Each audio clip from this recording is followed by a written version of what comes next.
There's a kind of silence that's louder than any screaming match.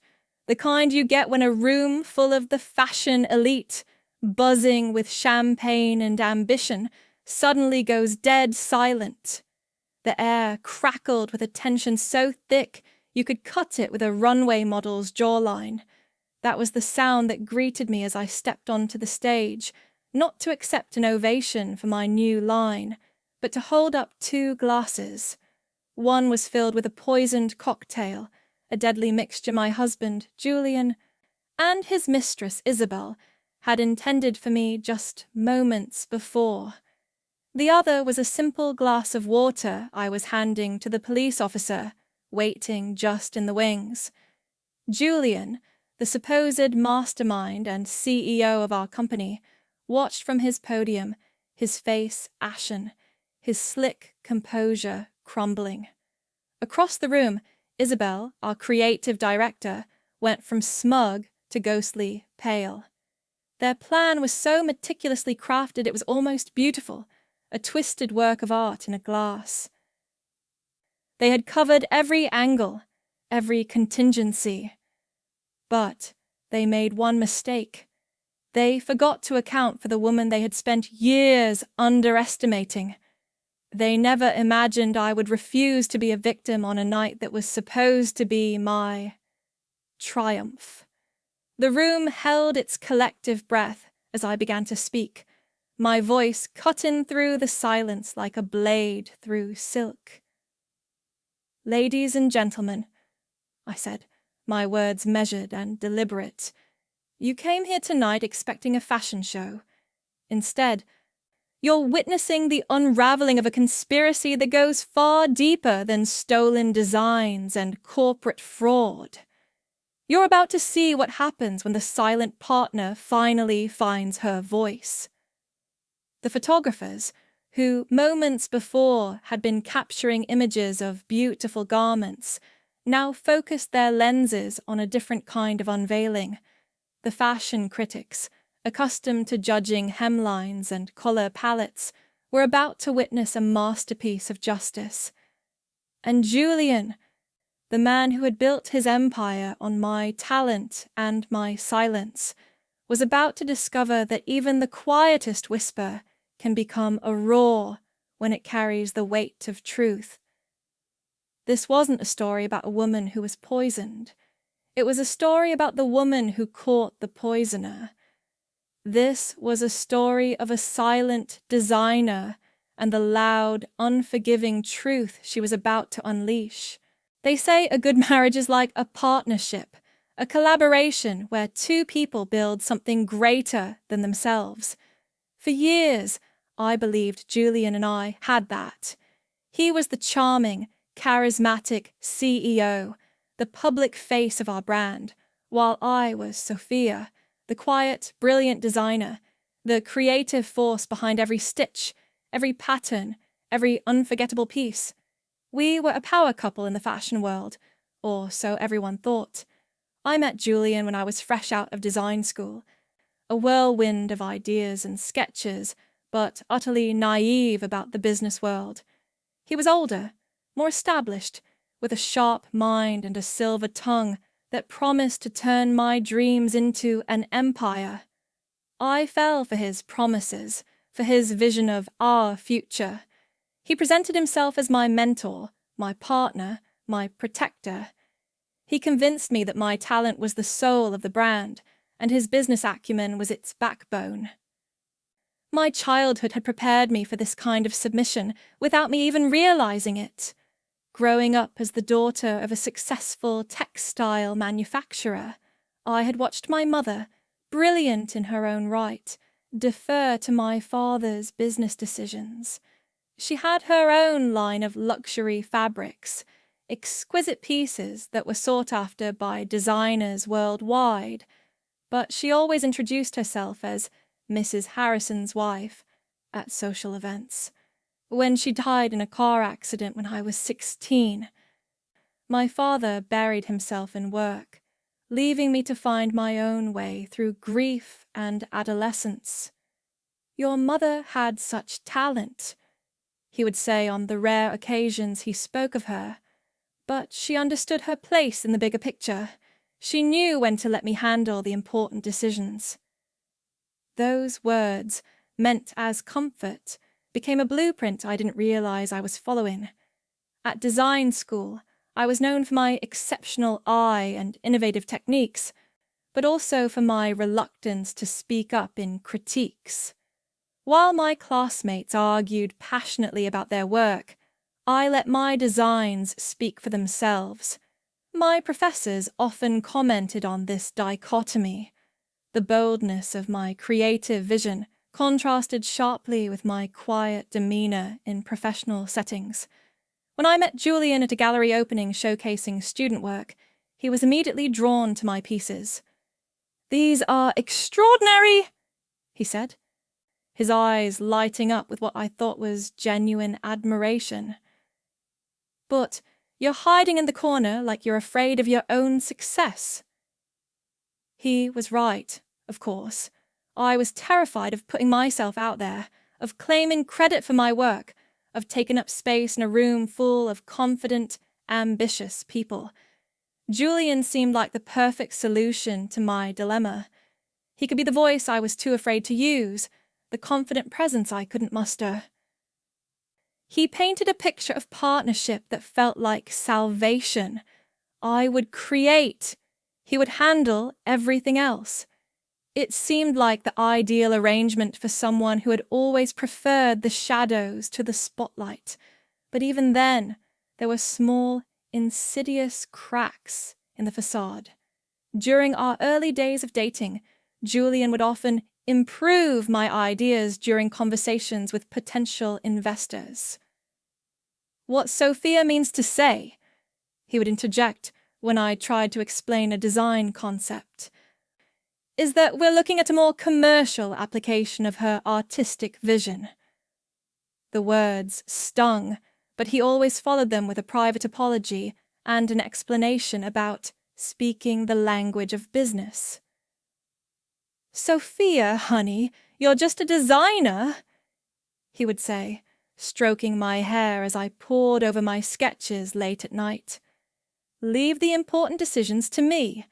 I'm the one who knows how to navigate the sharks." The dismissive edge in his voice should have been a warning.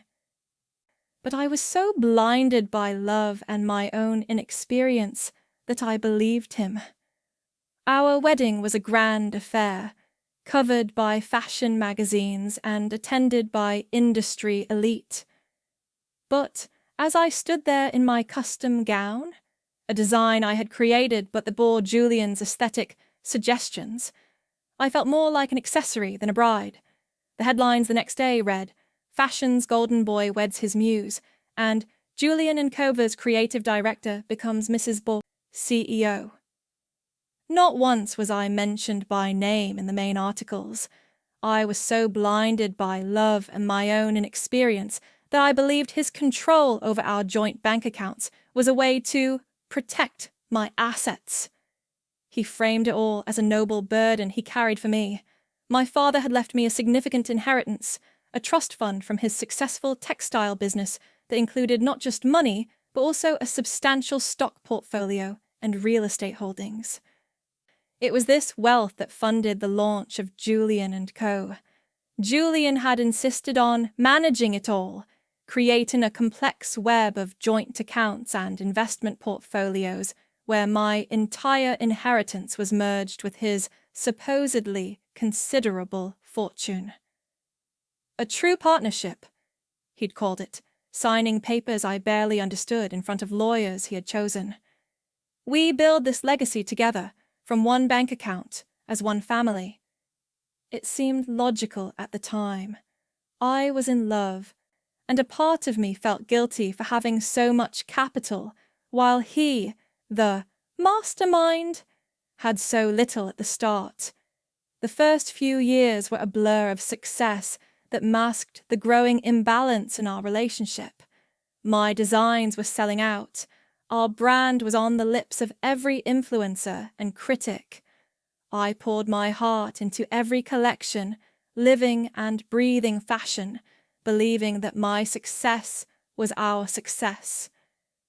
The fashion press dubbed me the Phantom Designer, a mysterious figure whose work spoke louder than words, whose absence from public events only added to the mystique.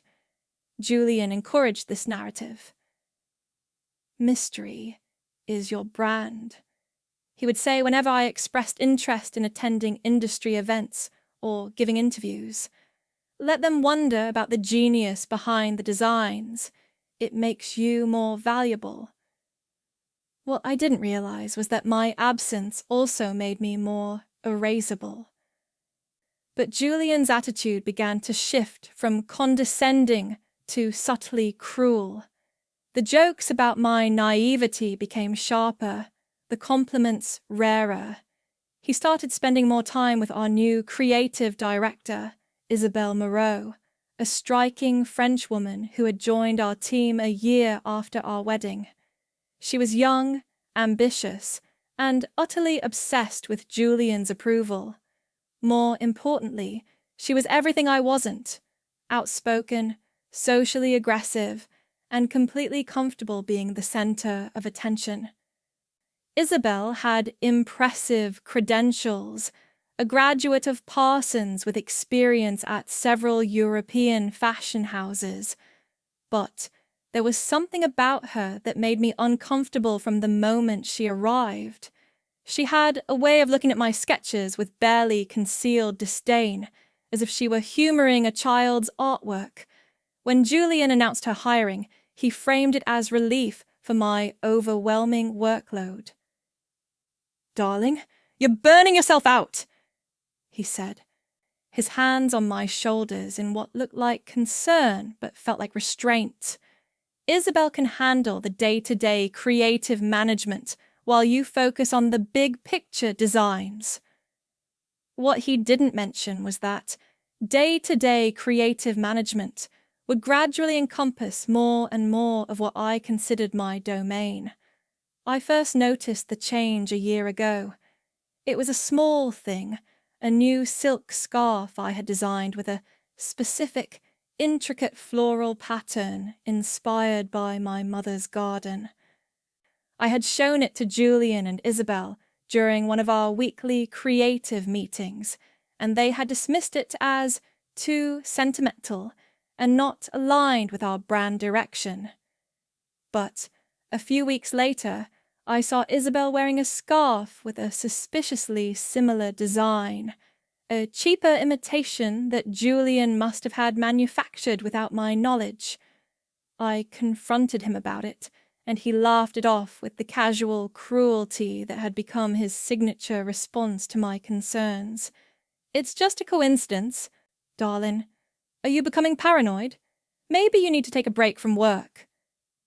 The doubt he sowed in my mind was more effective than any lie, making me question my own perceptions and memories.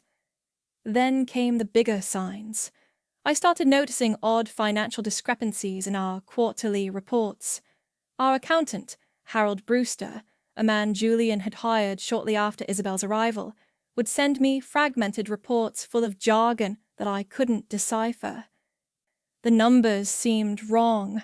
Our profit margins were supposedly declining despite record sales, and there were mysterious consulting fees and strategic partnerships that I had never heard of. When I asked Julian about it, he'd roll his eyes with the practiced patience of a parent dealing with a difficult child. "Sophia, darling, don't worry your pretty little head about numbers. That's my job. You just focus on making beautiful things, and I'll handle the ugly business of making money." The condescension in his voice was becoming harder to disguise as affection. He grew more distant, more secretive. Our once intimate dinners became silent affairs, with Julian constantly checking his phone and making vague references to urgent business matters that required his attention. He would take long late-night calls in his study, locking the door and speaking in hushed tones that I couldn't make out through the thick oak panels. Our intimacy waned, replaced by a cold politeness that felt more like a business arrangement than a marriage. He was always with Isabel, working late on the new collection, their collaboration becoming more intense and exclusive. I would arrive at the office to find them huddled over designs I had never seen, speaking in rapid French that I couldn't follow. The isolation was carefully crafted but felt natural, like a slow poison that I didn't recognize until it had already weakened me. My few remaining friendships had been gradually discouraged by Julian's subtle manipulations. "Chloe seems jealous of your success," he would say about my best friend from college. "Maybe it's time to focus on relationships that support your growth." One by one, my connections to the outside world had been severed, leaving me dependent on Julian's version of reality. The final straw came during the preparations for our brand's most important fashion show yet, the Eternity Collection, a name Julian had come up with after rejecting my suggestion of Memories of Tomorrow, a tribute to my mother's influence on my work. It was meant to be my magnum opus, a line inspired by my late mother's garden, her love of delicate florals, and the way she had taught me to see beauty in unexpected places. Julian and Isabel insisted on managing the entire event, from the guest list to the final walkthrough. I was kept out of most of the decisions, treated like a glorified consultant rather than the lead designer. "Trust us, Sophia.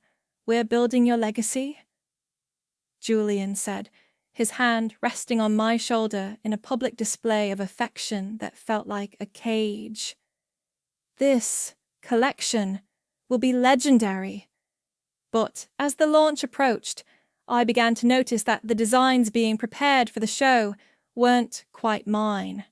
They had been altered, simplified, stripped of the personal touches that made them meaningful. When I questioned these changes, Isabel would explain them away as necessary adjustments for manufacturing or improvements for market appeal. Julian always backed her up, praising her practical eye and my artistic temperament. I saw the way Isabel looked at me during these conversations, a mixture of pity and a cold, predatory smugness. She knew something I didn't, and she was enjoying watching me struggle to understand my own displacement. The woman who was supposed to be supporting my creative vision was systematically dismantling it, and my husband was not just allowing it, he was orchestrating it. As I walked through the venue the day before the launch party, I had a sudden, overwhelming feeling of dread. It was the feeling you get when you realize the person you trusted with your heart has been a stranger all along. The familiar space felt foreign, transformed by hands other than mine into something that bore my name, but not my soul. I was a designer who had a beautiful eye for detail, but I had been blind to the most critical details in my own life. This wasn't a partnership. It was a heist. And I was the one being robbed, not just of my money, but of my identity, my work, and ultimately, as I was about to discover, my life itself. The dread that had been a low hum in the back of my mind now hit me like a siren, piercing through the clamor of the fashion show preparations.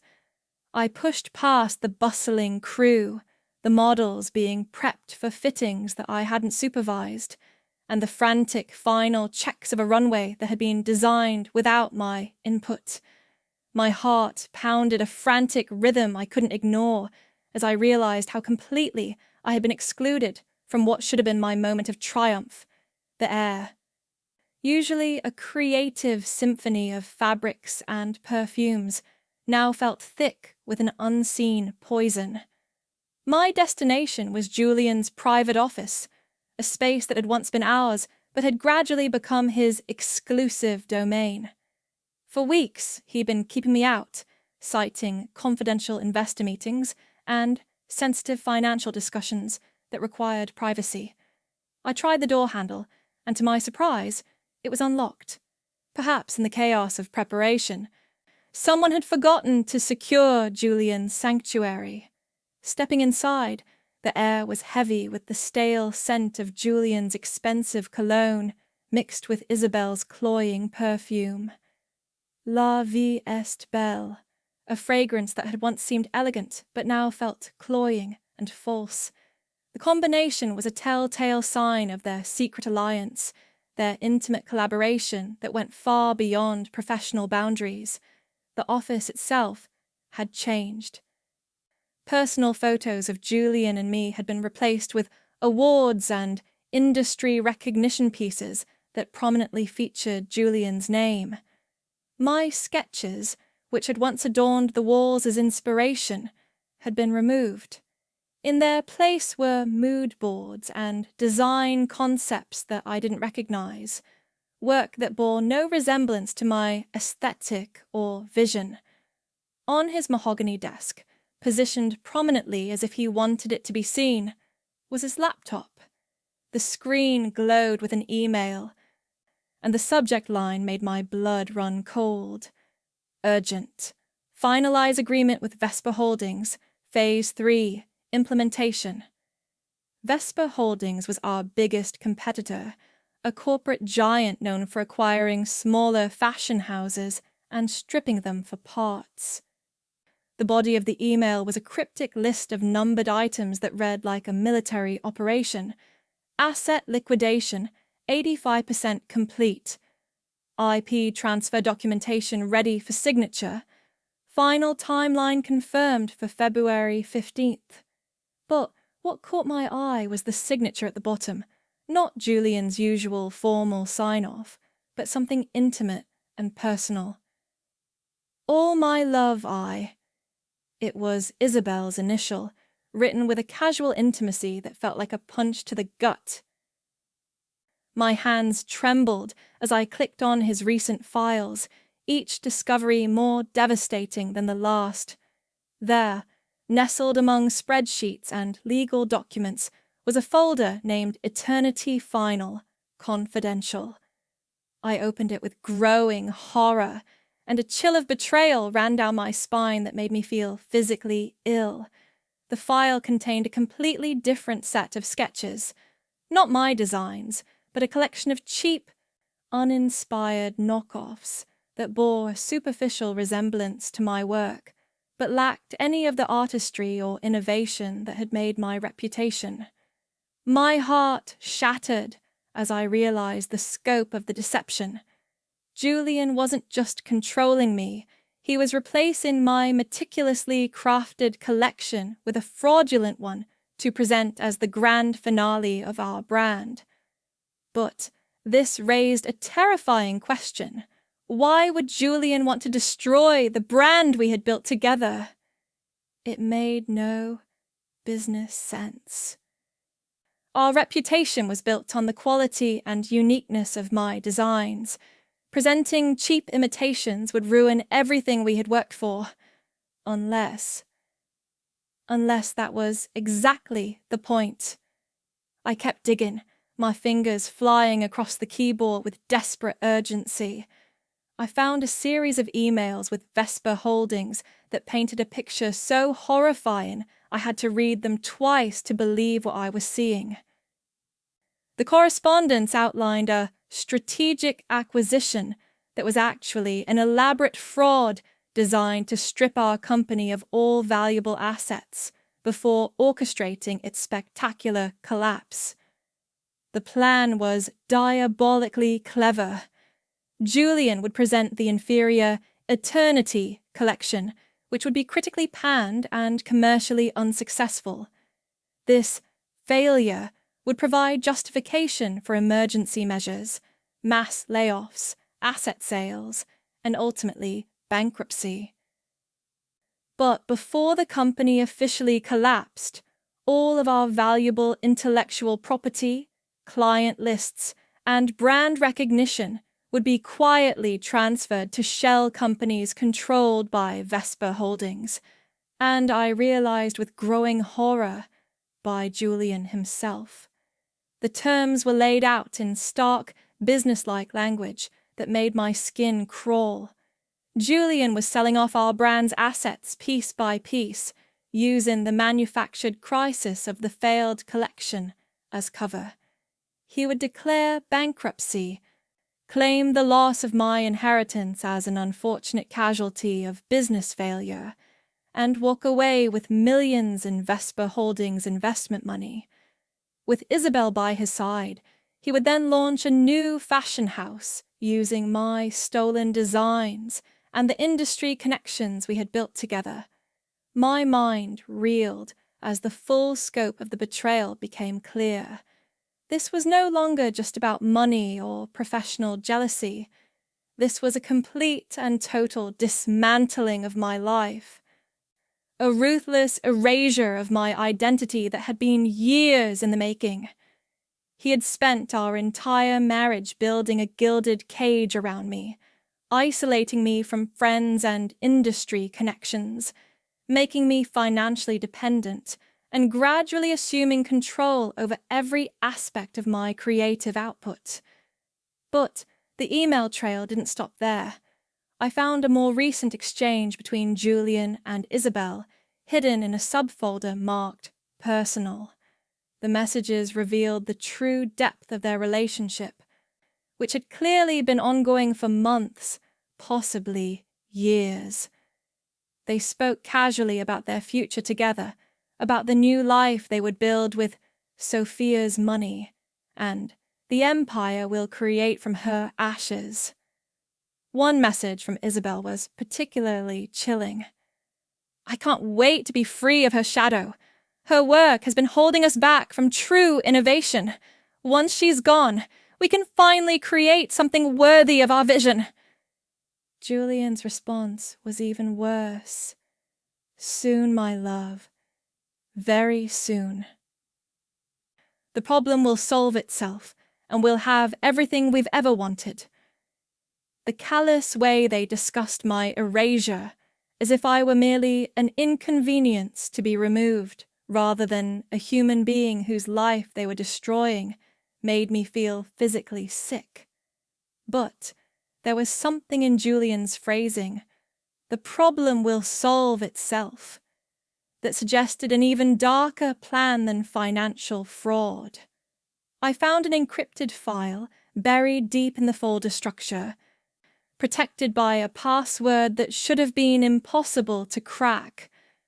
But I remembered seeing Julian type in a specific sequence a few days earlier during one of our rare moments together in his office. He had been distracted by a phone call and had mumbled the numbers under his breath. 02121 87. My birthday, the date he claimed was the most important day of his life. The cruel irony of using my birthday to protect documents about my destruction was not lost on me. With trembling fingers, I typed in the password. The file opened, and what I saw stole the air from my lungs and made my knees weak.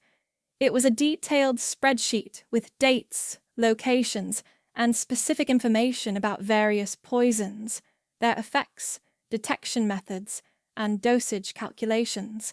The document was titled Final Solution Timeline and included research on substances that could mimic natural causes of death, heart attacks, strokes, allergic reactions. The last section of the document was the most chilling. It contained a specific plan for the launch party, including a detailed timeline that read like a murder manual. The plan called for a special toast during the after-party, where I would be presented with a commemorative cocktail to celebrate my creative legacy. The drink would be prepared with a precise dosage of digitalis, a plant-based poison that would cause cardiac arrest and could easily be mistaken for a stress-induced heart attack. The timeline was meticulously planned. The poison would be administered at 10:30 p.m. Symptoms would begin within 15-20 minutes, and I would likely collapse during my own celebration. By the time medical help arrived, it would be too late. The document even included prepared statements for Julian to give to the press, painting me as a brilliant but fragile artist who had been overwhelmed by the pressure of success. My breath caught in my throat as I read Julian's notes about the aftermath. Sophia's tragic death will generate enormous sympathy and media attention. The value of her existing designs will skyrocket posthumously. We'll position ourselves as the guardians of her artistic legacy while quietly transitioning to our new vision. The insurance payout combined with the asset sales will provide more than enough capital for the new venture. He wasn't just planning to steal from me. He was planning to kill me and profit from my death. He wasn't just sabotaging my designs.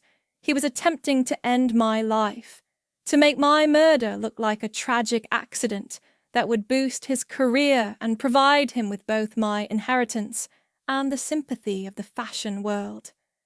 The thought of it made me feel physically ill.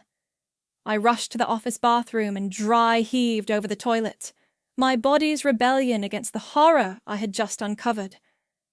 This wasn't the same man I had fallen in love with, the man I had trusted with my heart, my dreams, and my fortune was a complete fiction, a beautiful, cruel lie that had fooled me for years. As I splashed cold water on my face and stared at my reflection in the mirror, I barely recognized the woman looking back at me. My face was pale, my eyes wide with shock and terror. But underneath the fear, I could see something else emerging, a hard, cold determination that I had never felt before. My first impulse was to run, to scream, to call the police immediately. But my strategic mind, the one that had built empires out of threads and sketches, the one that could see patterns and connections that others missed, took over. I knew Julian better than anyone. He was charismatic, persuasive, and had spent years building a network of powerful allies in the fashion world and beyond. If I went to the police with nothing but circumstantial evidence, he would deny everything. Spin a web of lies so tangled that no one would believe me. He would delete the files, destroy the evidence, and with Isabel, our trusted creative director, at his side as a witness, they would paint me as a paranoid, hysterical woman, unhinged by the pressure of success and jealous of their professional relationship. I could already hear his defense. Officers, my wife has been under tremendous stress. The fashion industry is incredibly demanding, and I'm afraid Sophia has been struggling with paranoid delusions. Just last week, she accused me of stealing her designs and giving them to Isabel. I've been trying to get her professional help, but she refuses to admit she has a problem. The scenario was so plausible, so perfectly crafted to exploit societal assumptions about hysterical women and stressed artists, that it would probably work. Julian had spent years positioning himself as the rational, business-minded partner while painting me as the emotional, unstable creative. Who would the police believe?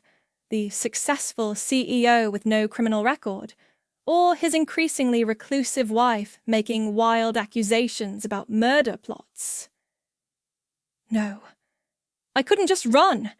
I had to expose them in a way that was so public, so irrefutable, that there would be no room for doubt or manipulation. I had to turn their own plan against them, to use their overconfidence and their underestimation of me as weapons.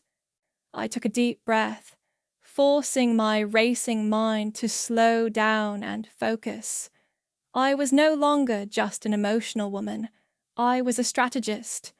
I was a designer, a builder, a creator who understood that the most beautiful garments were often the most complex, requiring patience, precision, and perfect timing.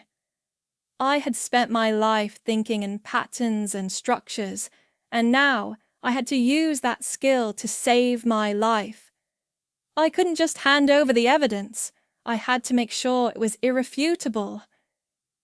I needed witnesses, documentation, and most importantly, I needed to catch them in the act. The plan they had laid out was their weakness. They were so confident in their control over me, so certain that I would never suspect, that they hadn't considered what would happen if their victim fought back. My mind went to Chloe Richardson, my best friend from college, and the one person in my life that Julian had never been able to completely drive away. She was now a brilliant lawyer, working with Morrison, Klein and Associates, one of the city's top law firms, specializing in intellectual property and corporate fraud. More importantly, she was the only person who would believe me without question, who had always seen through Julian's charm to the controlling manipulator beneath. Chloe had tried to warn me early in my relationship with Julian. "There's something about him that doesn't sit right with me," she had said after our engagement party. "He talks about you like you're a business asset rather than a person he loves. And have you noticed how he always finds ways to separate you from your friends?" I had dismissed her concerns as jealousy at the time, but now I realized she had been the only one brave enough to voice what others had surely noticed. I pulled out my phone and crafted a carefully worded message that would alert Chloe without revealing too much in case Julian had access to my communications. "Chloe, I need your legal expertise urgently. Something huge is developing with the business, and I could use someone I trust to witness important documents. Can you meet me at the launch party venue tomorrow around 10 p.m? Bring your professional camera if possible, and maybe contact Detective Sarah Chen. Remember her from law school? I might need multiple types of support." The message was deliberately vague, but included enough coded references that Chloe would understand the gravity of the situation. Detective Chen had been a mutual friend who had gone into law enforcement after getting her law degree. If anyone would take my story seriously and know how to preserve evidence properly, it would be her. Next, I turned my attention to the poison plot itself. I knew the final act was planned for tomorrow night's after-party, during what Julian had described as a special toast to honor Sophia's creative genius. The irony of using a celebration of my work as the occasion for my murder was not lost on me. A glass of vintage champagne, specially prepared and personally presented by Julian himself, would be waiting at my designated table. I remembered the small, black leather box that Julian kept locked in his desk drawer, a box I had always assumed contained important business documents, or perhaps jewelry for special occasions. Now I realized it likely contained the digitalis and whatever tools he planned to use for its administration. The location of this evidence would be crucial for building my case. But I also realized that I needed more than just documentary evidence. I needed to catch them in the act, to record their confession, and to have multiple witnesses who could testify to what they had seen and heard. The launch party would be attended by fashion industry luminaries, journalists, and photographers, exactly the kind of audience that would make denial impossible. A strange sense of calm washed over me as the plan began to take shape in my mind. I wasn't a fragile little bird anymore, waiting to be caged or killed at someone else's convenience. I was a lioness, and I had been underestimated for the last time. I remembered every slight, every cruel joke, every time Julian had made me feel small and insignificant. All of that pain, that systematic erosion of my confidence, was about to become the fuel for my resurrection. The woman who had been silent for so long was about to find her voice, and when she spoke, the entire fashion world would listen. The 24 hours between my discovery and the launch party passed in a surreal blur of careful planning and barely contained terror. I had to maintain the facade of normalcy while orchestrating what was essentially a counter-conspiracy against my own husband. Every interaction with Julian and Isabel became a performance, requiring me to smile and nod while knowing they were planning my death. That morning, Julian was unusually attentive, bringing me coffee in bed and commenting on how radiant I looked. "You seem more relaxed today, darling," he said, stroking my hair with what I now recognized as practiced manipulation rather than genuine affection. "I'm so glad you're finally embracing your moment in the spotlight." The irony was nauseating. He was probably relieved that I seemed calm and unsuspecting, making his job easier. I played the part perfectly, even managing to seem slightly nervous about the evening ahead. "I just want everything to be perfect," I told him, allowing a tremor of anxiety to creep into my voice. "This collection means so much to me." "And it will be your greatest triumph," Julian assured me, his hand resting on my shoulder in a gesture that now felt like a predator marking its prey. "By tomorrow, everyone will know the true genius of Sophia Morrison." The cruel double meaning of his words, that my genius would be memorialized after my death, made my skin crawl, but I managed to smile and lean into his touch. The performance was exhausting, but it was necessary. He needed to believe that I was still the naive, trusting wife he had always manipulated. Chloe's response to my message had been immediate and perfect. She understood the coded language and arrived early that afternoon under the pretense of providing legal consultation about licensing agreements. She brought Detective Sarah Chen, introduced as a security consultant, helping to protect intellectual property at high-profile events. To anyone watching, including Julian, it looked like standard preparation for a major fashion launch. In the privacy of my dressing room, I showed them everything: the emails, the financial documents, the poison research, and the detailed murder plan. Chloe's face went white as she read through the evidence, her legal training warring with her personal shock at seeing such calculated evil.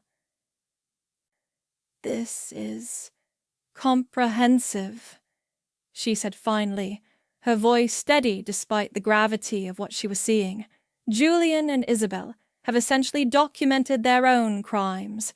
The financial fraud alone would put them away for decades, but attempted murder..." She looked at me with a mixture of admiration and concern. "Sophia, you realize you're walking into an incredibly dangerous situation tonight." Detective Chen was more direct. "We could arrest them right now based on this evidence," she said, reviewing the documents with a trained eye.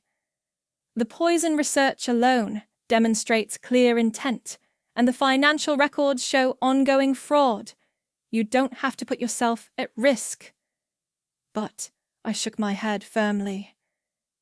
If we arrest them now, they'll claim it was all theoretical research, business contingency planning, maybe even a novel or screenplay they were developing. Julian is too smart to leave himself completely vulnerable. We need to catch them in the act, with witnesses, in a way that makes denial impossible. What I didn't tell them was that this was about more than just preventing my murder or recovering my stolen money. This was about reclaiming my voice, my identity, my power. For years, I had let Julian speak for me, make decisions for me, define who I was and what I was worth. Tonight, in front of the entire fashion world, I was going to speak for myself. We spent the afternoon planning every detail of my counter-operation. Detective Chen would be positioned in the crowd with backup officers in plain clothes, all equipped with recording devices. Chloe would be near the stage with professional quality video equipment, ostensibly documenting the event for legal purposes, but actually capturing evidence. The poison itself presented a unique challenge. I needed to appear to drink from the contaminated cocktail without actually ingesting it, then somehow preserve the evidence for testing. Detective Chen provided me with a small, nearly invisible vial designed for collecting evidence samples. The plan was to discreetly transfer a portion of the drink into the vial while appearing to take sips of the cocktail. The key is timing, Detective Chen explained. You need to let them think their plan is working just long enough for us to record their reactions and any incriminating statements they make, but not so long that you put yourself in real danger. As the evening approached, I took special care with my appearance. I chose a dress from my own collection, a stunning black silk gown with intricate beadwork that had always been one of my favorites. The irony of wearing my own creation to expose the people who had tried to steal my creative legacy was not lost on me. I wanted to look like the successful, confident designer I truly was, not the timid, controlled woman Julian had tried to make me. The venue was transformed into a glittering showcase of fashion and power. The runway gleamed under perfect lighting, displaying my designs to their best advantage. Guests arrived in waves. Fashion editors, buyers, celebrities, and influencers, all eager to see what was being billed as my most important collection yet.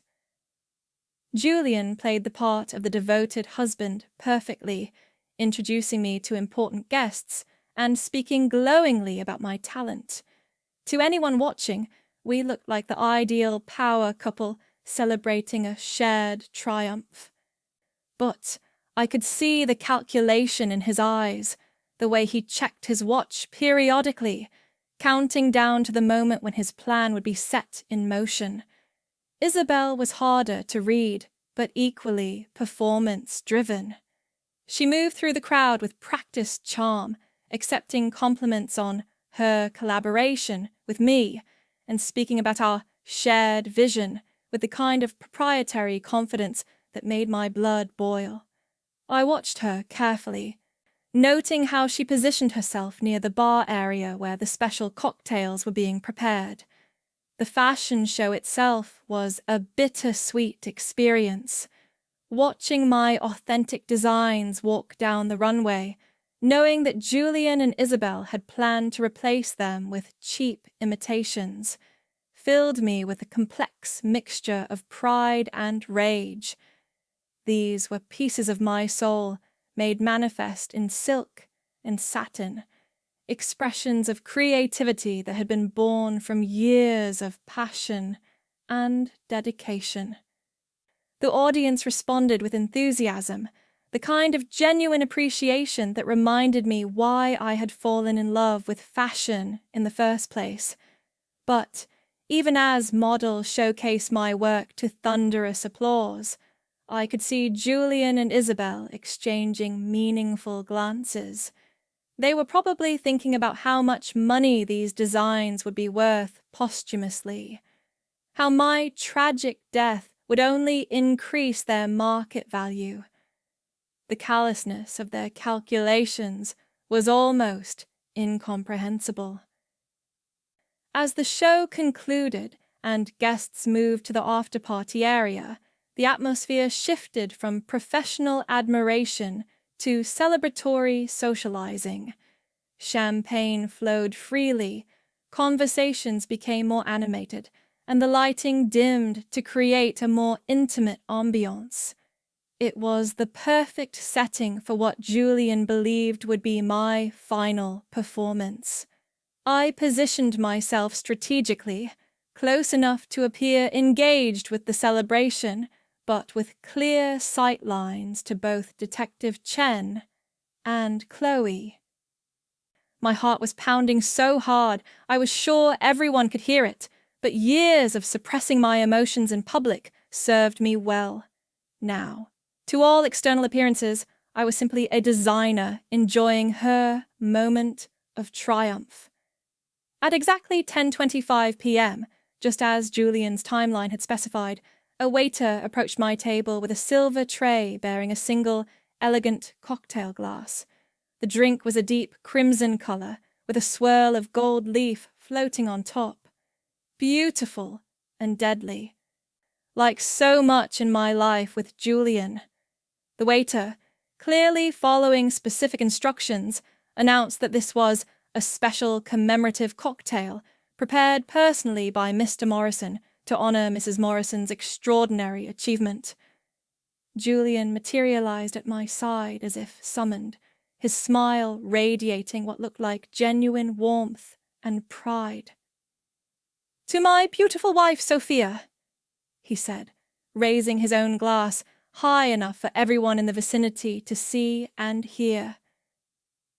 "The heart and soul of this company, the creator of the Eternity Collection, to her genius, her dedication, and the legacy she has built that will last for eternity."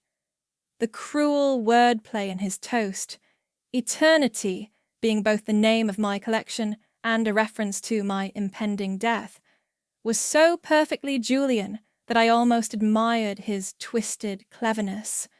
The room erupted in applause, and dozens of phones appeared to capture the moment, creating exactly the kind of documented evidence that would make his story of my tragic accident more believable.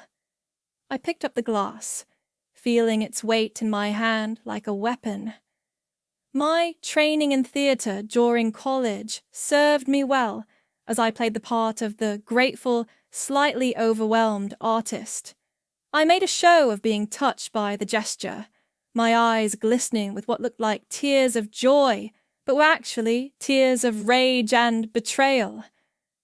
"Thank you all," I said, my voice carrying just far enough to be heard by nearby guests, and, more importantly, by Detective Chen's recording equipment. "This means more to me than you could ever know." I lifted the glass toward my lips, and I could see Julian's eyes tracking the movement with barely concealed anticipation. But, instead of drinking, I paused, as if struck by a sudden thought.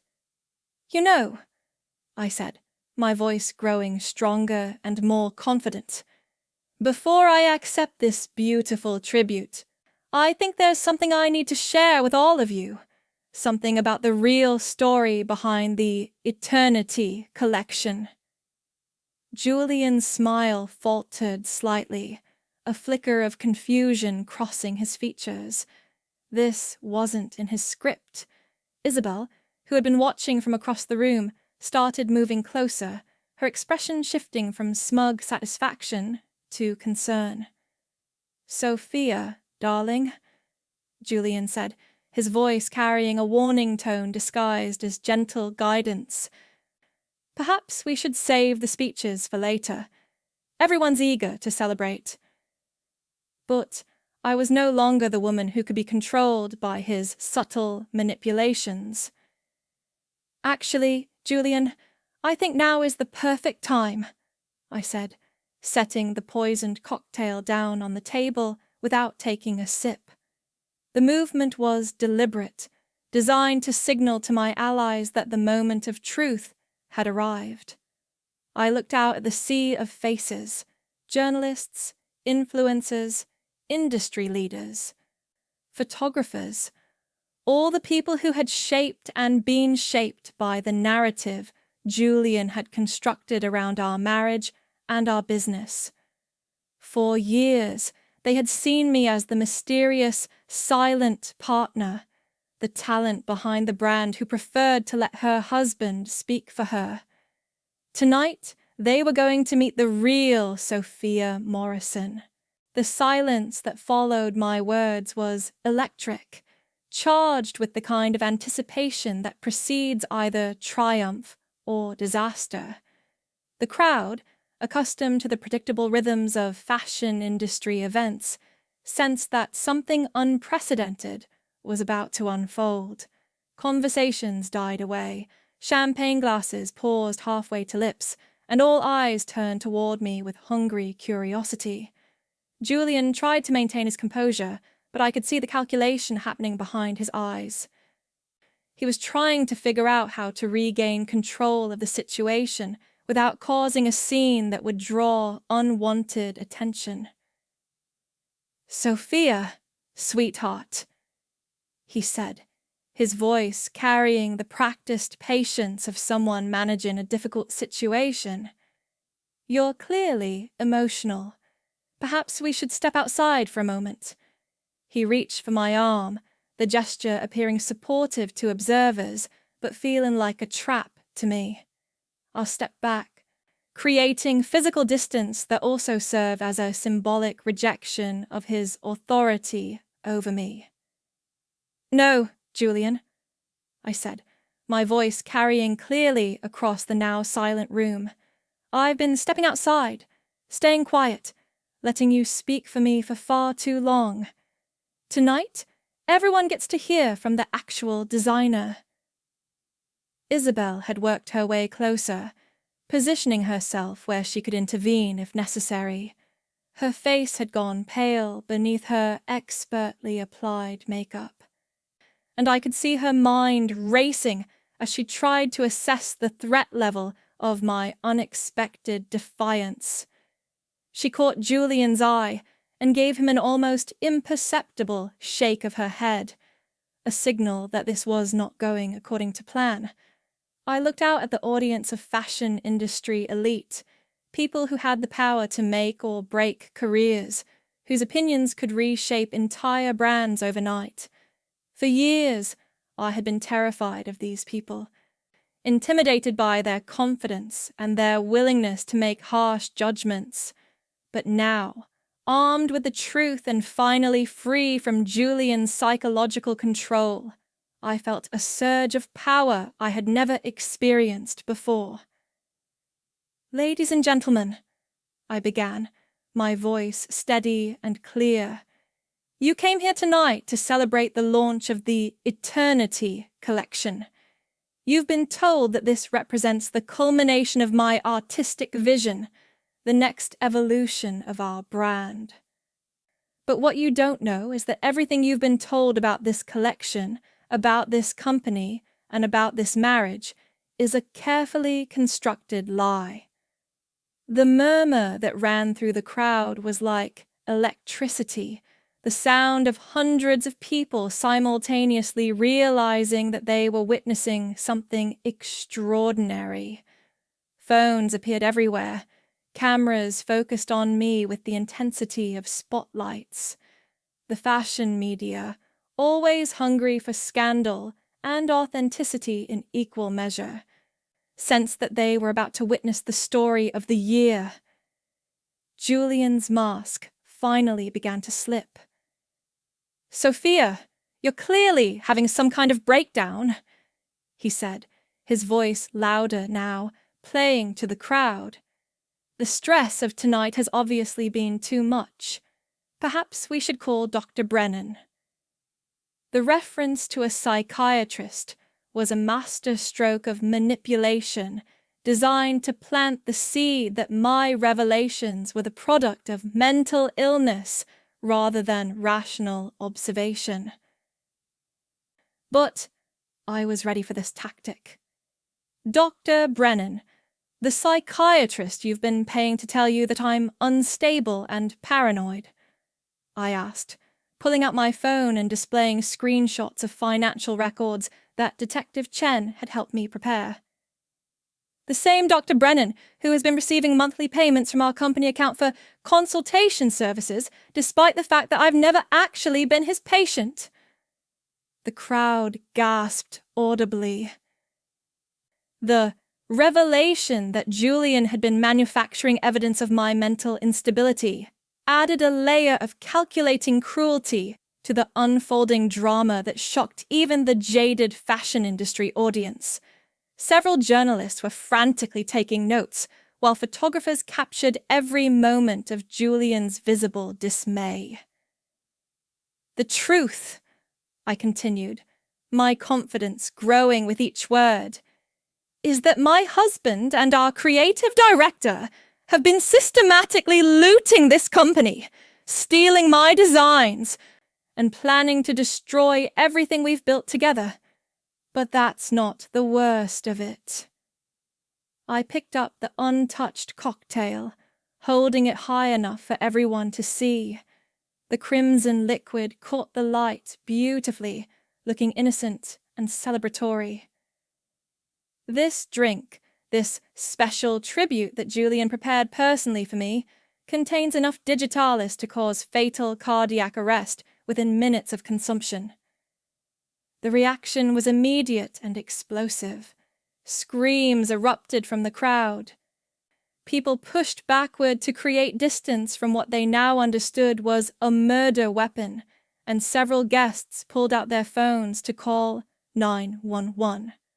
The controlled elegance of the fashion event dissolved into chaos as the reality of what they were witnessing hit home. Julian's composure completely shattered. The mask of the loving, supportive husband fell away, revealing the cold, calculating predator beneath. "You're insane!" he snarled, his voice no longer carrying any pretense of affection. "Nobody will believe these paranoid delusions. You're having a complete psychotic break." But his denial rang hollow in the face of the physical evidence I was holding. Isabel tried to disappear into the crowd, but Detective Chen and her backup officers were already moving into position. The plan we had crafted was unfolding perfectly, with multiple witnesses and comprehensive documentation of every moment. "Actually, Julian," I said, my voice cutting through the chaos with surprising calm, "I have something even better than belief. I have proof." I pulled out a small recording device that I had activated before the confrontation began. "Would you like to hear the conversation you and Isabel had yesterday about how my death would solve all their problems and provide the capital for your new venture? Or perhaps you'd prefer to explain the detailed research files about poison dosages and cardiac arrest symptoms that you've been keeping on your password-protected laptop?" The look of pure terror that crossed Julian's face was more satisfying than any fashion show success I had ever experienced. He looked around desperately for an escape route, but Detective Chen and her team had positioned themselves strategically throughout the venue. There was nowhere to run. And with hundreds of witnesses and multiple recording devices capturing every moment, there was no way to deny what had been revealed. "You planned this," he said, his voice a mixture of rage and disbelief. "You knew. You've been setting me up." "I've been protecting myself," I corrected, "from a man who spent years convincing me I was worthless, while planning to literally poison me for my money. The only thing I'm guilty of is being naive enough to trust you for as long as I did. Isabel made a final desperate attempt to control the narrative. This is all fabricated, she announced to the crowd, her French accent making her sound sophisticated even in crisis. Sophia has been unstable for months, jealous of Julian's success, paranoid about our professional relationship. This is an elaborate performance designed to destroy us because she can't accept that her artistic vision is no longer commercially viable.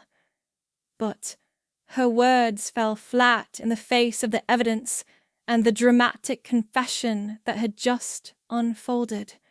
The crowd had moved beyond shock into fascinated horror, watching the destruction of what they had believed was one of the fashion world's most successful partnerships. Detective Chen stepped forward, her badge clearly visible, followed by uniformed officers who had been stationed outside the venue. Julian Morrison and Isabel Moreau, she announced in a voice that carried clearly across the silent room.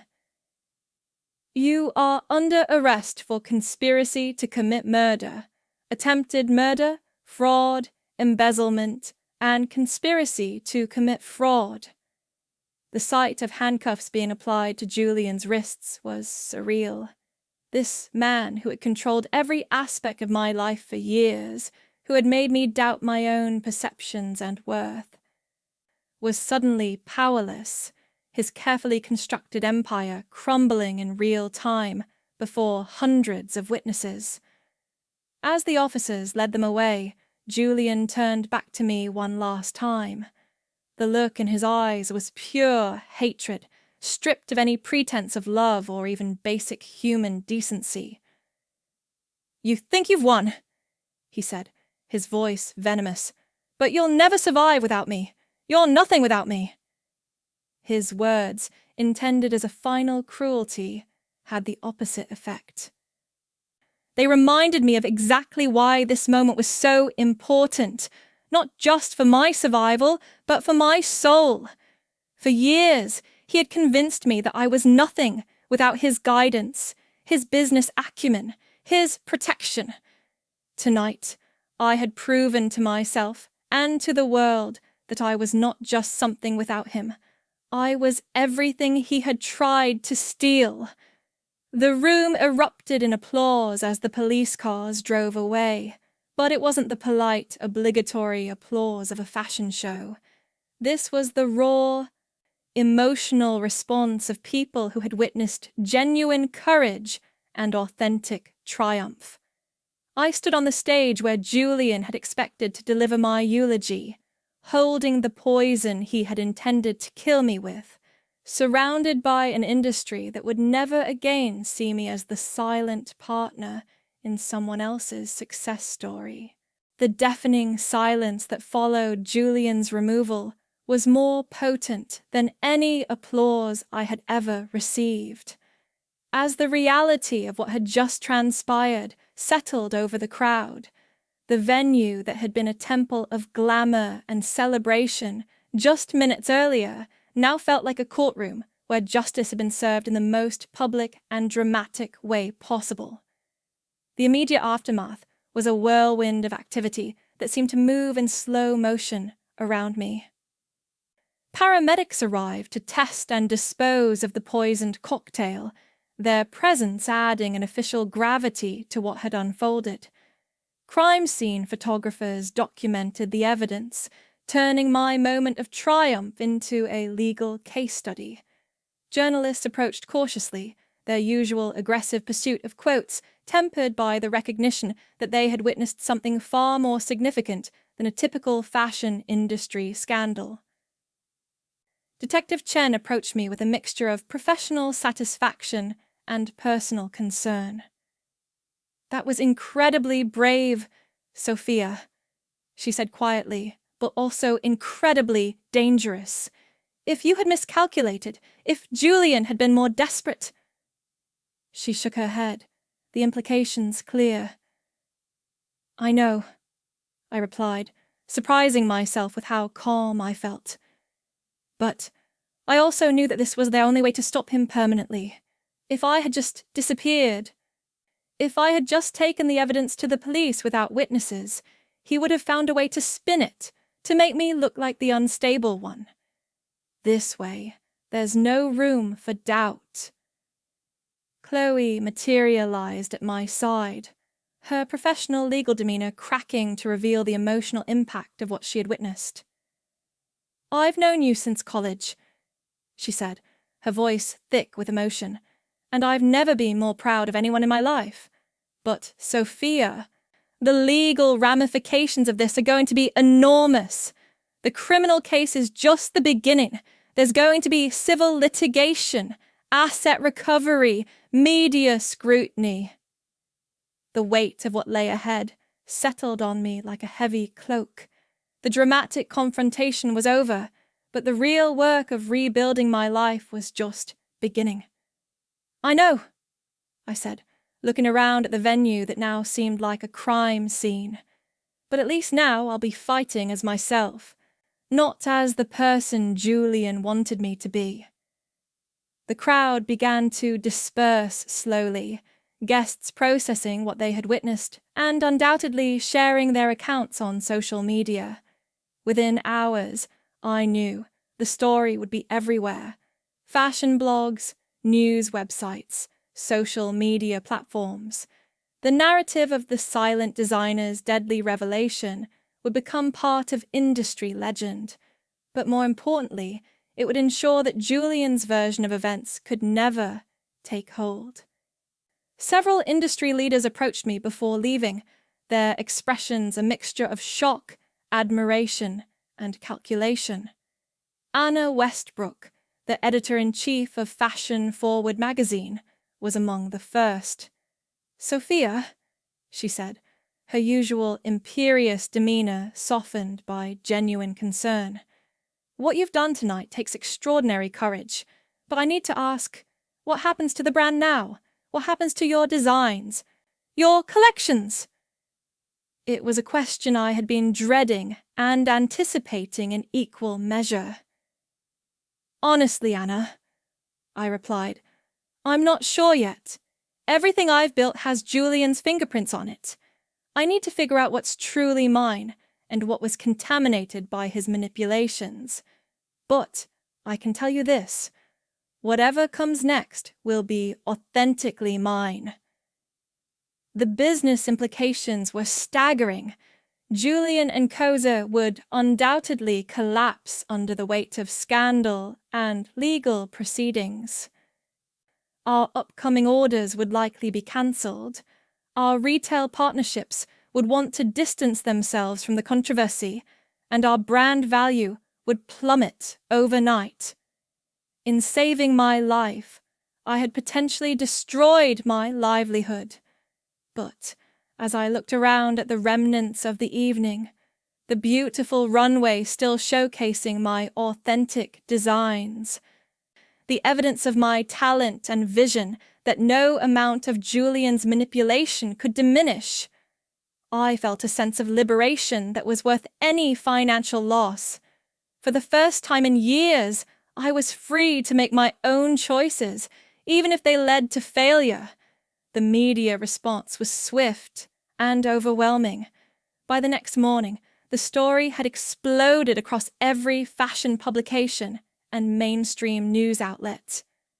The headlines ranged from sensational, fashion designer exposes husband's murder plot at launch party, to analytical, the dark side of fashion industry power dynamics.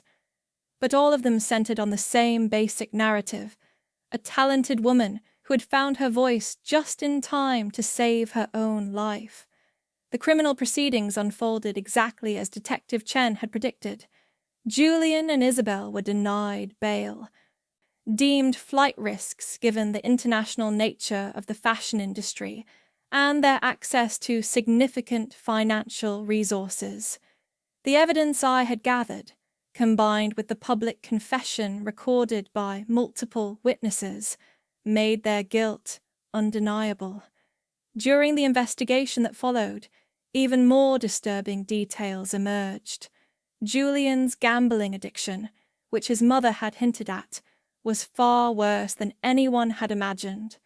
He had lost not just his own money, but millions from our company accounts, using increasingly desperate measures to hide his losses. The Vesper Holdings deal wasn't just about greed. It was about covering debts that threatened to destroy him personally and professionally. More victims came forward as news of the case spread. Elena Rodriguez, the young designer whose work Julian had stolen, contacted my legal team with evidence of additional theft. 2 other women came forward with stories of Julian's manipulative behavior during his pre-marriage years, painting a picture of a pattern of exploitation that went back decades. The financial recovery process was complex and emotionally draining. Forensic accountants worked for months to untangle the web of fraud Julian had created, tracing stolen assets and identifying which parts of our business empire were legitimately mine. My father's inheritance, the foundation of everything Julian had built, had been so thoroughly mixed with fraudulent transactions that recovering it required extensive legal work. But perhaps the most challenging aspect of the aftermath was the psychological recovery. Years of systematic manipulation and control had left me with a distorted sense of my own capabilities and worth. Julian's voice, telling me I was just a designer who couldn't handle business decisions, continued to echo in my mind long after he was behind bars. Therapy became as important as legal representation in rebuilding my life. Dr. Sarah Martinez, a specialist in psychological abuse and trauma recovery, helped me understand the sophisticated methods Julian had used to control me. What you experienced, she explained, wasn't just financial fraud or attempted murder. It was a systematic campaign to destroy your sense of self, to make you dependent on your abuser's version of reality.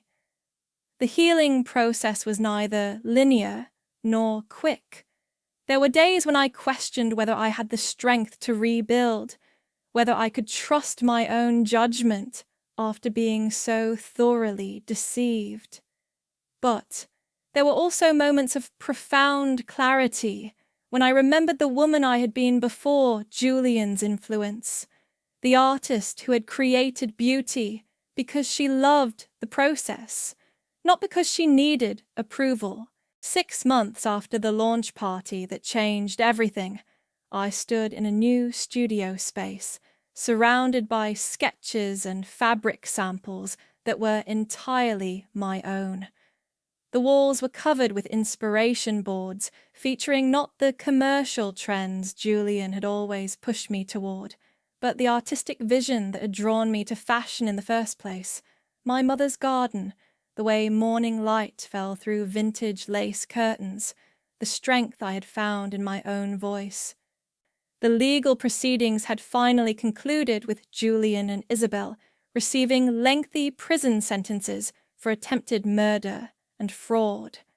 The asset recovery had restored most of my inheritance, though the brand Julian & Co. had been dissolved, its reputation too tainted to salvage. But from those ashes, something new and authentic was emerging. I had decided to start over completely, not just with a new company name, but with a fundamentally different approach to fashion and business. Sophia Collective wasn't just a rebranding. It was a reimagining of what a fashion house could be when built on collaboration rather than exploitation, on authentic artistry rather than market manipulation. Elena Rodriguez had become my first full partner, not just an employee, but a genuine collaborator whose designs complemented and challenged my own.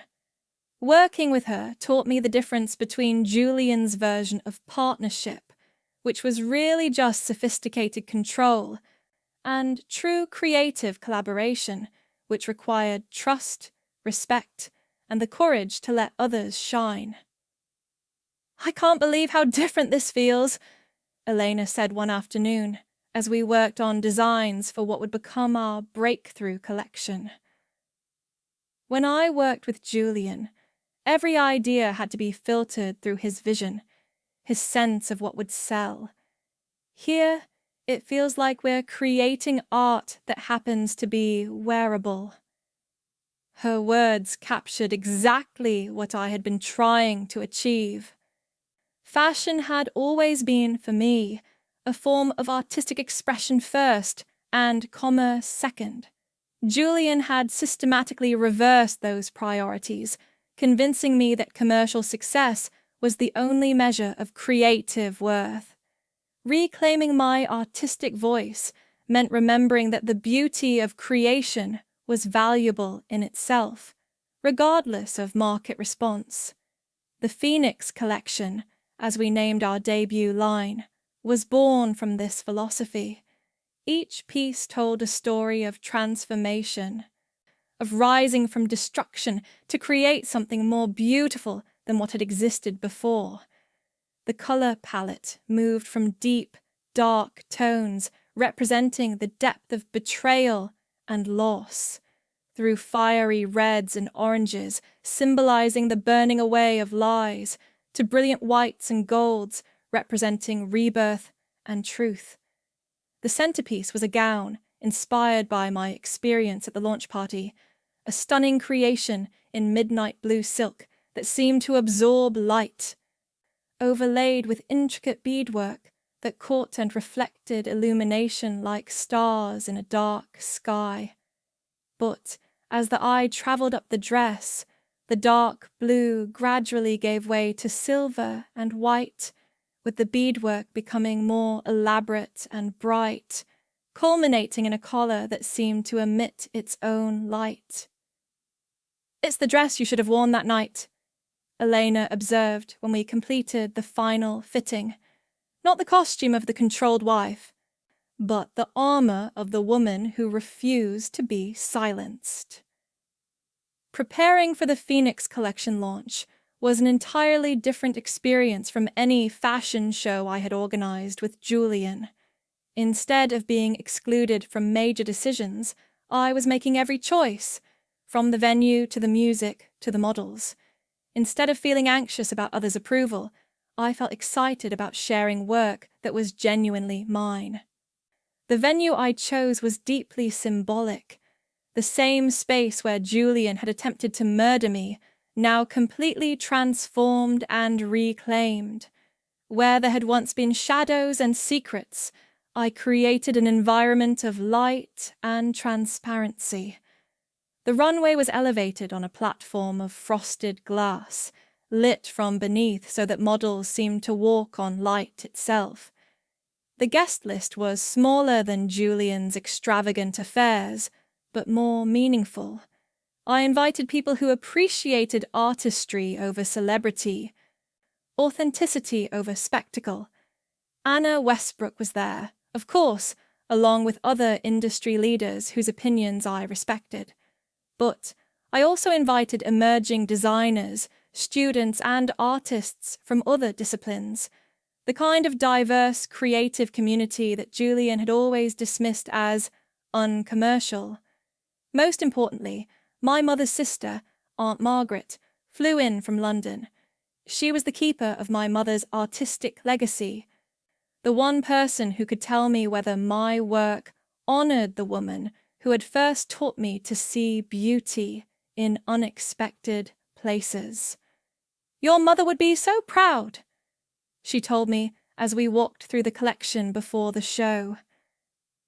"Not just of your designs, but of your courage. She always worried that you were too gentle for this world. She'd be thrilled to know how strong you really are." The show itself was a revelation. Instead of the frenetic energy of Julian's productions, there was a sense of reverence, of witnessing something sacred being shared.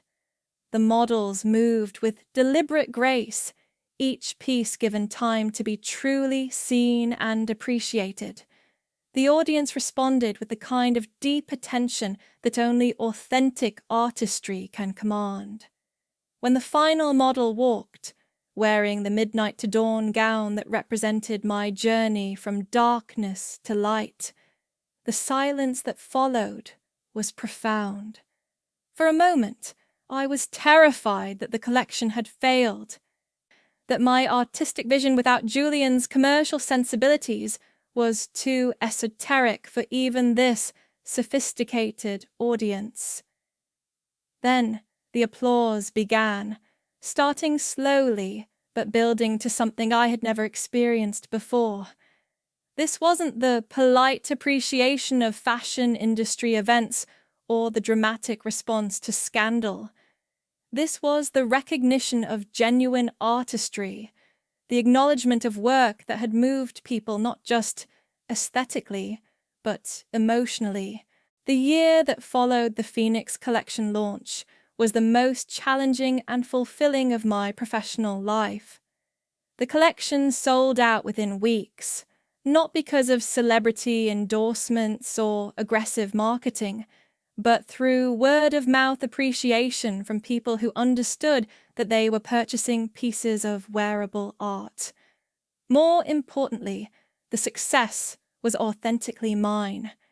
Every design decision, every business choice, every creative risk had been made by me, accountable only to my own artistic vision and ethical standards. The contrast with my years under Julian's control was stark. Where I had once felt anxious and diminished by success that wasn't really mine, I now felt energized and inspired by achievements I had earned through my own efforts. The business model I developed with Eleanor and our growing team was revolutionary in its simplicity. Create beautiful things with integrity, treat everyone involved with respect and fairness, and trust that authentic quality would find its audience.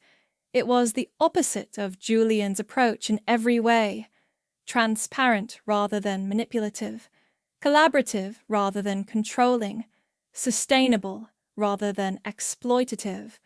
Sophia Collective grew steadily, but organically. We established a mentorship program for emerging designers, providing the kind of support and honest guidance that Julian had pretended to offer, but never actually given. We partnered with artisans around the world, ensuring fair compensation and working conditions. We prioritized environmental sustainability, choosing materials and manufacturing processes that reflected our values rather than just our profit margins. The personal healing continued alongside the professional success. Dr. Martinez helped me understand that recovery from systematic psychological abuse was an ongoing process, not a destination. "You're not trying to become someone new," she explained. "You're rediscovering who you always were underneath the layers of someone else's manipulation." This perspective was liberating. Instead of feeling shame about how completely I had been deceived, I began to see my experience as evidence of my capacity for trust and love, qualities that Julian had exploited, but that remained valuable and important parts of who I was. The goal wasn't to become harder or more cynical, but to maintain my openness while developing better boundaries and stronger instincts. The media attention continued, but its nature evolved. Instead of focusing on the scandal and drama of Julian's crimes, journalists became interested in the larger story of recovery and reinvention. I found myself speaking not just about fashion, but about recognizing manipulation, trusting your instincts, and finding the courage to rebuild your life when everything you thought you knew turns out to be false. The most important thing I learned, I told a reporter from Elle magazine, is that your voice is not a gift you give to someone else to manage. Your talent is not something that needs to be filtered through someone else's vision to have value. And your worth is not determined by how well you serve someone else's ambitions. These themes resonated far beyond the fashion world. I began receiving letters from women in various industries who had recognized patterns of manipulation and control in their own relationships, professional, personal, or both. Many had found the courage to make changes in their lives after hearing my story. One letter was particularly moving. Dear Sophia, I'm a doctor who has been in practice for 15 years, but my husband has convinced me that I'm not smart enough to handle our family's finances. After hearing your story, I realize that someone who can perform surgery is probably capable of understanding bank statements. I'm meeting with a financial advisor next week. Alone. Thank you for showing me what courage looks like. Reading stories like this, I realized that my experience had become more than just a personal triumph over a dangerous situation. It had become a symbol of the possibility of reclaiming your voice after it has been silenced, of rebuilding your life after it has been systematically dismantled. The legal aftermath continued to unfold in ways that reinforced this larger message. Julian and Isabel's appeals were denied, their sentences upheld by higher courts that found the evidence of premeditation and systematic abuse overwhelming. Other victims continued to come forward, creating a comprehensive picture of Julian's predatory behavior that extended far beyond our marriage. Julian's mother sent me a final letter, years after the trial. In it, she revealed more details about his gambling addiction and the family dynamics that might have contributed to his manipulative behavior. But she ended with something that surprised me. I'm not writing to excuse what my son did to you. Nothing can excuse that. I'm writing to thank you for stopping him before he could hurt anyone else. You saved lives, Sophia, not just your own. The fashion industry itself began to change in small but significant ways. The conversation about power dynamics, about the exploitation of creative talent, became more open and honest. Industry organizations implemented new protections for designers and other creative professionals. The stark contrast between Julian's predatory approach and our collaborative model at Sophia Collective became a case study in business schools and design programs. Most personally satisfying was the relationship I developed with my work itself. For years under Julian's influence, creating had become associated with anxiety, with the fear that my ideas weren't good enough or commercial enough. Now, designing felt like meditation, like a conversation between my conscious mind and some deeper source of inspiration. I returned to hand sketching, something Julian had discouraged as inefficient. I spent hours in fabric stores, touching materials and imagining their possibilities.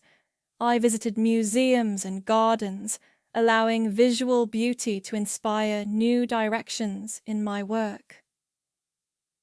The process became as important as the product, the journey as valuable as the destination. As I write this, 3 years after that terrible and transformative night, I can honestly say that my life is unrecognizably different from what it was under Julian's control. I wake up each morning in my sun-filled studio apartment, surrounded by my own choices, my own art, my own voice. The silence that once felt oppressive, the silence of suppressed opinions and unspoken truths, has become peaceful. The quiet confidence of someone who no longer needs external validation to know their own worth. To the women reading this, to anyone who has felt small, who has been told to stay quiet, who has had their voice filtered through someone else's agenda, I want you to know this. Your talent is not something that needs someone else's permission to exist. Your intelligence is not something that requires someone else's management to be valuable. Your voice is not something that needs to be moderated or controlled to be worth hearing. The moment you start trusting your instincts, the moment you remember your own worth, is the moment your real life begins. It may not be easy. Reconstruction never is. It may not be safe. Speaking truth to power rarely is. But it will be yours, authentically and completely yours, in a way that no external success built on someone else's terms can ever be. You are not just the designer of your clothes or your art or your professional work. You are the designer of your own life, the architect of your own future, the author of your own story. Don't let anyone else hold the pen.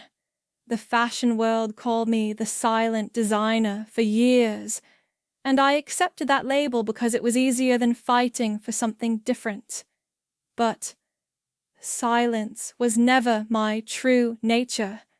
It was just a costume I wore because someone else chose it for me. When I finally found my voice, it turned out to be exactly as strong and clear and authentic as it needed to be. Your voice is waiting too. It's there, underneath whatever layers of doubt or control or fear might be muffling it. And when you're ready to use it, you'll discover that it's been worth waiting for all along. Thank you for listening to my story. If this story of quiet strength and sweet revenge had you on the edge of your seat, press that like button right now. And can you share? What was your favorite moment? Drop it in the comments below. Don't miss more thrilling stories like this. Subscribe and hit that notification bell so you never miss an upload.